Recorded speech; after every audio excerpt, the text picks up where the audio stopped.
Hello, it's Anthony Chadwick from the Webinar Vet, welcoming you to another episode of VETchat, the UK's #1 veterinary podcast. I'm really pleased today to have Lindsay Thomas on the line. Lindsay's a lecturer at the Harper Keele Veterinary School. We're going to be talking about that in a minute. But first of all, just welcome to the podcast, Lindsay. Hi, yes, thank you very much for having me. Lindsay, perhaps you can tell the audience a little bit about your backstory. What's brought you to Harper Keele after almost a decade in the veterinary profession? Yes, it's terrifying, almost 10 years. So I graduated from Bristol back in 2014, and I've always had an interest in exotics or non-traditional companion animals, as we now say, and zoo medicine. So I started working in Birmingham, doing some exotics alongside small animals, moved down to Kent, where I added in a little bit of zoo before I moved to Twycross Zoo in 2021. And I was there for 2 years working with all of the really amazing animals, but also working alongside students quite a lot, doing the Nottingham exotic rotation.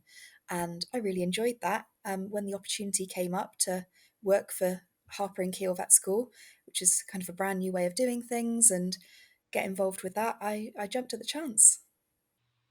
Fantastic, Lindsay. I'm interested. That's the first time I've heard it. So I always say I learn so much on podcasts, but a non-traditional companion animal is a great way of, because exotics or furries, it never quite works, does it? Because if it's a rabbit, unless you kind of remember that rabbits were brought over Roman times, they're not really an exotic creature in the UK, are they?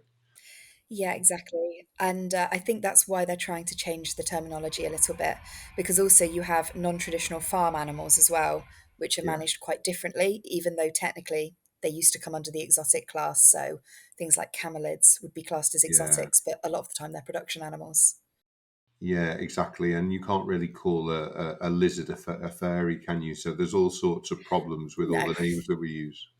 Yeah, Yeah, so I exactly. like that non-traditional companion and farm animals. And I do remember one of my most challenging cases when I was a young vet was actually trying to carve a llama. Mm, Unfortunately, the calf was dead by the time I got there, but that long neck was certainly a challenge to bring it to a semi-successful conclusion. But yes. they are amazing animals as well, aren't they? The camelids, the alpacas, and the llamas. Yeah. My favorite thing about them is that giving birth is called unpacking, which I think is fantastic. Oh my goodness! Again, learning. So unpacking. I Yes. did not know that. Unpacking a llama. Yeah, it's I like brilliant. it. Yeah. Brilliant. Um, of course, Twycross in 2021 it's probably been a really tough time to go into working for a zoo because, of course, we were in the middle of a small matter of a pandemic, weren't we? Yes, that little thing that we're all kind of pretending didn't happen, to avoid thinking about it too hard. But yeah, it was certainly an interesting time. We were past the worst of it by that stage, but Yeah. there were still obviously lots of measures in place. We were having to wear Mm. masks all the time, especially having a very primate and ape heavy Well, exactly. collection. So that was because there was a lot of discussion about whether we should be vaccinating for COVID in some of our zoo animals, particularly things like snow leopards, where there'd been a few deaths from COVID-19, when we were Yeah. very concerned because they're a very endangered species. Yeah, of course. And by that stage, were you getting the public back into the zoo, or was that because there were zoos really struggled because, of course, a lot of their revenue comes from admissions and so on, and this just basically stopped, didn't it? I know Chester Zoo, very close to where I live, really struggled, and I think went out to public appeal and such like to try and make sure that it was still open and still existed at the end of the pandemic. Yeah, I think zoos, unlike a lot of kind of tourist attractions, zoos have massive bills whether they're open or not, because the animals will always be there. They'll always need feeding, they'll always need looking after. So it's not Mm, as easy to cut back on costs as it might be for yeah, another attraction. So yeah, I think it was difficult, but luckily most zoos are primarily outside. So they were one of the first places that were allowed to reopen. yeah, of We course. just had all of the inside areas closed off And then a little bit later on, they became mask areas. So we had people standing on the doors Yeah. asking people to put masks on as they entered. Yeah, sure. And you couldn't really furlough animals, could you? No, they kind of insist on their pay. They're very good Yeah. at demanding that. So they wanted Getting their their food. food. Yeah, exactly. Um, no, it's really fascinating, particularly around the primates and, as you say, the snow leopard. Did you actually go down the route of vaccinating any of the primates in the end, or did you leave that? No, so it was a discussion. When we were first discussing it, the only vaccines available were the human vaccines, and it didn't feel right to take Mm, vaccines away when the human population hadn't been vaccinated yeah, yet. So it actually became a bit of an ethical issue. yeah, And then now there is the animal vaccine, the mink one that you can use. And I know a lot of collections have started using that. The data's starting to come through, and results for ongoing protection have been variable. So I don't believe they've started vaccinating at this point. We're waiting for a little bit more information. yeah. As they have been, I think for humans as well. I was up to date, and in July I caught it again. Not terribly badly, but it is an interesting vaccine in that it is not giving complete protection, is it? Yeah. Yeah. As with many vaccines, I suppose. Yeah, of course. I mean, I one of my highlights of my life was being able to go down and see the mountain gorillas in Burundi in Uganda, and they're one of a real conservation success story because when I went, there were about 650 individuals. When Diane Fossey had started her work, there were about 300 left in the world. Now they're well over 1,000. But something like a pandemic, a flu or a COVID pandemic could cause so much damage because they are so isolated, aren't they, in those three countries, DRC, Rwanda, and Uganda. So we have to Yeah. be so careful keeping that distance. We had to have a distance between us unless they came into towards us. But I presume again, um, if those visits are still happening, people will have been wearing masks as you were in the zoo during that time. Which I remember as the pandemic happened, we helped to take the World Veterinary Association's Congress online, and that was due to happen in Auckland in New Zealand, and obviously Auckland did so well, and New Zealand did so well during the pandemic. It was interesting. We had a COVID symposium at the beginning of the during this meeting, and one of the people who was in charge of um, protecting the New Zealanders was the chief doctor, and he came onto the COVID pandemic, and he said the most important thing to do, you know, washing hands important, but until a vaccine comes, is to wear a mask. And this Yeah. was early May 2020, and of course, I think it took us about 2 months up until July before the government was sort of mandating it half-heartedly in the UK. So it's the masks, I think, were a massive help in controlling the pandemic, weren't they? Yeah, and interestingly, with the because obviously Twycross has all four great ape species, and bonobos would be kind of the least known of those. They Yeah, are particularly sensitive to respiratory infections, so it was always a rule that keepers and vets were masked when we went in with those animals. But I think they've now expanded that, and they're just doing that for the apes in general, just to help prevent the spread of respiratory pathogens between humans and animals, because we're so similar. We can yes. just spread things between us so easily. It must be a big thrill and a big privilege. I felt very privileged just to sit with those apes for the hour, and just interact in it or watch their interactions. There was all sorts of interesting things going on, some of which probably is inappropriate to talk about in a podcast. So we can talk about that privately afterwards. But it must be such a huge privilege to be able to work with these beautiful creatures as you did, on a daily basis. Yeah, they're certainly interesting to work with, and I think when you work so closely with them, obviously I was just the vet going to usually do nasty things to them. So Yeah, occasionally I would get poor reactions. I've had a fruit juice spit at me and things thrown at me, which I won't yeah, mention, with astonishing accuracy in some cases. One of them was also very good at directing a stream of urine from quite a height. I was always impressed with his aim.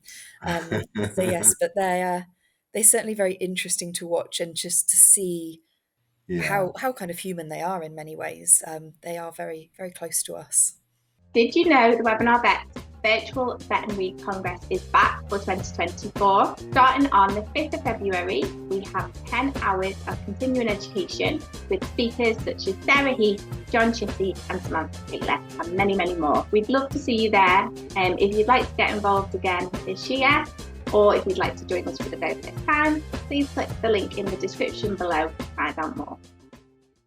Yeah, we'll come back to the zoos in a minute, but I just wanted to have a chat to you about Harper Keele. I was very impressed going there in the summer for the opening of their new building.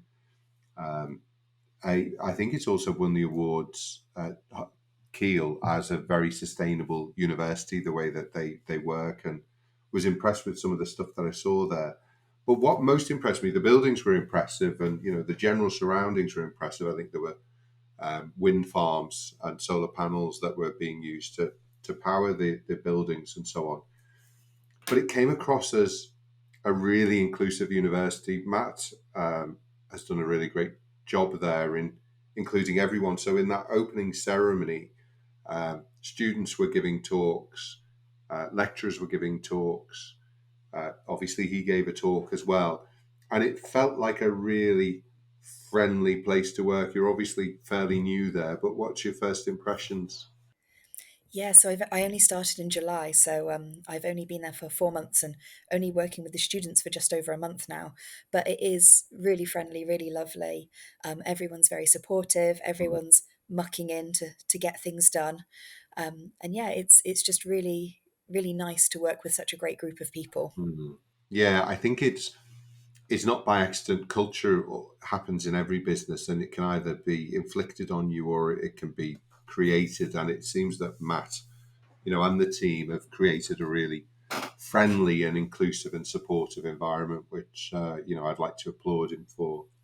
Yes. Um, and of course, the students. I think you've now got your first cohort of fourth years, so it's still a couple of years out before graduation. But yeah, it's interesting times for them finally going in. Although I think they do clinical things very early days. We had the very traditional curriculum at Liverpool where we did a preclinical 2 years, then a paraclinical third year, and then the last 2 years were stuffed with clinical. And I think a lot of the newer schools are really bringing clinical in very early, aren't they? Is that the same impression that you've got with Harper? Yeah, particularly with practical skills. They do spend a lot of time doing practical things, making sure that their day one skills are up to Yeah. scratch. So we're hoping to have a really, really good cohort of good first opinion vets coming out. And what are you teaching at the vet school, Lindsay? Are you continuing to sort of teach in that non-traditional companion animal area? So I am actually a lecturer in general veterinary practice, and I'm the primary small animal vet on the fourth year team. So Yeah. I'm managing their small animal teaching, which upsettingly for them means that they get non-traditional companion animals in every lecture, regardless of what it's about. Yeah. So especially with the mammalian species, I try and include them. So if I'm doing a lecture on skin, the non-traditional companion animals just go in with it. Mm. The bit where it gets a little bit more tricky is with avian and reptile species because some of their physiology is so different. So they might Yeah. be separated out for reproductive disease or neurological disease, for example. But other than that, they have rabbits in every lecture, and I know they love it, absolutely love it. I'm sure. Well, it's really interesting. I always used to think of rabbits. Often people would come in with young children, and it was almost like a first pet for them. And I think a rabbit is actually such a complex animal, Mm, needs so yes. much attention, and the husbandry needs to be so spot on that actually I'm not sure it's the easiest pet to get as a first pet for a young child because they need a lot of attention, don't they? Yeah, I mean, rabbits are a slightly better choice than hamsters, which are the other ones people tend to get for Yeah. children. But yeah, any kind of non-traditional species, as you say, they have such specific husbandry requirements. They're Mm. not really suitable for children. And one of my real bugbears in practice was people bringing me a rabbit or a hamster or a lizard, I'd ask for the history and they'd turn towards their 8-year-old and say, well, it's your pet, you tell them. You'd Yes. never do that with a dog or a cat. Yeah. Exactly. And hamsters always seem to be very good at biting, which is Yes. also probably not the best gift for a 7 or 8 year old. Yes, unfortunately, I did see a lot of dropped hamsters with fractured incisors where they'd bitten someone and then had a fall. Yeah, I remember talking to somebody once holding a hamster with their two children in attendance, and it managed to swivel its head as hamsters can only do, and it sort of completely sort of put its teeth into my finger, and then the obvious tendency is to flick, which The I hamster didn't flick. do. I didn't flick. Um, I didn't swear, and I also had to very carefully take this hamster off my finger, put it Hmm. back into its cage, and take a few deep breaths. So they can inflict quite nasty injuries, can't they? Yes, I think my worst ever bite was from a gerbil. Um, and yes, it was running my hand, which was quite freely flowing with blood under the tap, opening the door and very calmly asking, is there any nurses who could come and assist me, please? Yes, remove the gerbil. Fantastic. So I'm really pleased that Harper is going well, and good luck to all the students moving into their clinical years. You talked about Bristol, obviously, where you qualified from, but you did do an intercalating year, didn't you, in a master's in conservation science in the best veterinary school in the UK, Liverpool. So tell us a little bit about the MSc, the sort of things you covered in that conservation science masters. Yeah, lovely. So, yes, I was very lucky when I was at vet school. The Wellcome Trust was still doing grants, so I got my master's basically for free, which I think is very, very lucky. They don't get that these Yeah, days. yeah, So I spent a year between third and fourth year up in Lea Hurst, which is very beautiful. And yeah, we were learning all kinds of things. So we did things like research science, which I think sometimes we don't, as vets, learn a lot about. So just things like population counting and how we do that. The role of genetics in conservation played quite a big role. With all of the new techniques, people are doing lots of genetic analysis of endangered species and actually finding that yeah. maybe we have more or even fewer species than we thought we did. Um, yeah, all things like that, just all kind of conservation medicine topics that vets can be involved in, the role of disease, as I said, the role of Hmm. genetics, how we do research. How do you see zoos fitting into conservation? Because in the past we've spoken to one of the vets at Born Free, and they would be quite anti-zoos. I think there can be really good zoos, and zoos and private collections. I know that there's many of those across the world that really are nothing short of prisons. Hmm. Where do you think zoos fit in? Because I kind of feel that there's somewhere in the middle, that we do need zoos because, of course, there are endangered species. In the ideal world, we, of course, keep those um, environments safe so that the animals can breed and live naturally in them. But we don't live in an ideal world at the moment, as we probably all know if we look at the news. Where do you see zoos coming in, and do you see that similar sort of gradation of zoos from really very poor private collections to some really super research and conservation zoos? Yeah, exactly. I think zoos are necessary at the moment because, as you say, we Mm, don't live in an ideal world.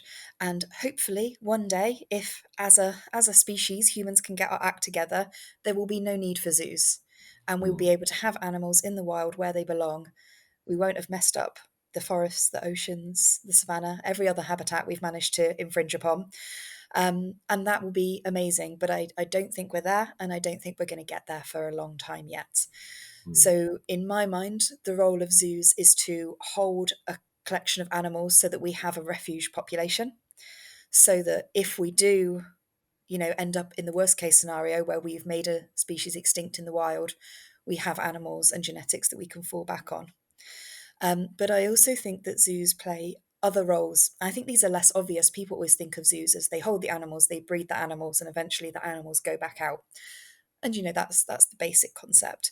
But I think there's a lot of other things we do. So having a role in education, not Yeah, just teaching people about species, although it is much easier to care about tigers when you've got one in front of you. It's much easier to care about any yeah, animal when it's in front of you. But also the wider context. So Twycross, for example, had orangutans, and that helped to spread the message about palm oil and how we should be buying sustainable palm oil rather than palm oil that has been produced by cutting down yeah, virgin forest. yeah, Um, Having species like snow leopards is a good way of raising awareness about climate change. They're losing their habitat because the world is warming, things like mm, that. Having the penguins, talking about sustainable fisheries, how we should be making sure that the fish we eat is caught in a sustainable way so we're not emptying our oceans. I think that yeah. education side is often overlooked. And then obviously the direct education effects of having school groups coming and learning about these issues as well. Obviously, you mentioned research. It's good. Zoos are an excellent resource for being able to do research on endangered species, learning more about them, both from a conservation point of view, but also from a veterinary medicine point of view. If you've got zoo vets learning about how to manage these species in a captive setting, then maybe if something does go wrong in the wild, we're in a better position to go out and figure out what to do about it.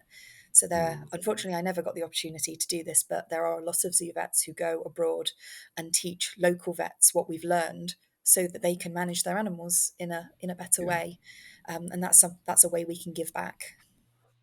I think both of those are really important. My wife is a teacher, and of course, some people in poorer areas will never have that opportunity to see even domesticated animals like cattle. There's this amazing stat that some people don't know what a cow looks like, and it's connected with beef. So that sort of Mm. education is really important, and being able to see some of these animals, obviously that they won't be able to see in the wild is so important. Just for general knowledge, they're beautiful creatures. I think they do bring a lot of joy when you see them interacting in groups. Um, but also, as you say, for those more important issues like global warming and so on, palm oil, it is a really important link, because when you've seen a beautiful orangutan, you realize that you want to do everything you can to save the species. And I actually did a talk at my wife's school, and the kids also taught me 25 orangutans die every day because they're clearing forests, etc. So it's a really tragic situation, and the kids are really upset and annoyed about it and want to speak out about it. So the educational side is so important, and sometimes kids are more passionate about it than adults, aren't they? Yeah, they often are, I think. And so it's not to say there aren't bad zoos out there. There definitely are. Mm, And it's not to say that every animal who lives in a zoo has a perfect life, because they definitely don't. yeah, But as I say, I think we can do the best we can with the situation we yeah. have, and I think there is a lot of scope for doing good.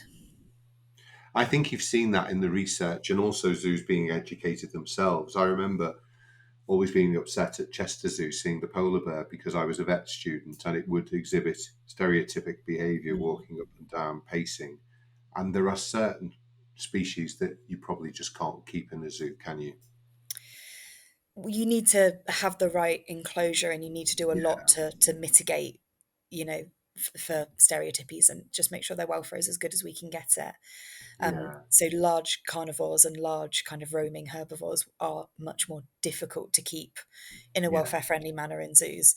And again, I think you need to balance how much good are you doing with having holding those species. Like if you are successfully breeding a refuse population, successfully raising awareness about the issues, then in a kind of utilitarian way, is the yeah, good we're doing outweighing the bad? I think that's a yeah. really difficult balance, and it's something you need to constantly evaluate. And if it starts to tip more towards the bad, something needs to change. Yeah, I think this is the real importance, isn't it? The morality, and you can tend to think that everything's black and white, but I think as you get older and hopefully a bit wiser, you realise that there's so much stuff that's in the middle that's grey, isn't it? And it's a Yeah. it's a difficult decision to sometimes take. No, I think it's really important, and it's great that you're coming into Harper with that very practical knowledge, both in traditional and non-traditional small animals, to be able to teach the students. I'm sure they're very maybe they don't realise it, but they're very fortunate to have somebody like you at the vet school imparting your knowledge that you've learnt over the last decade. There you are.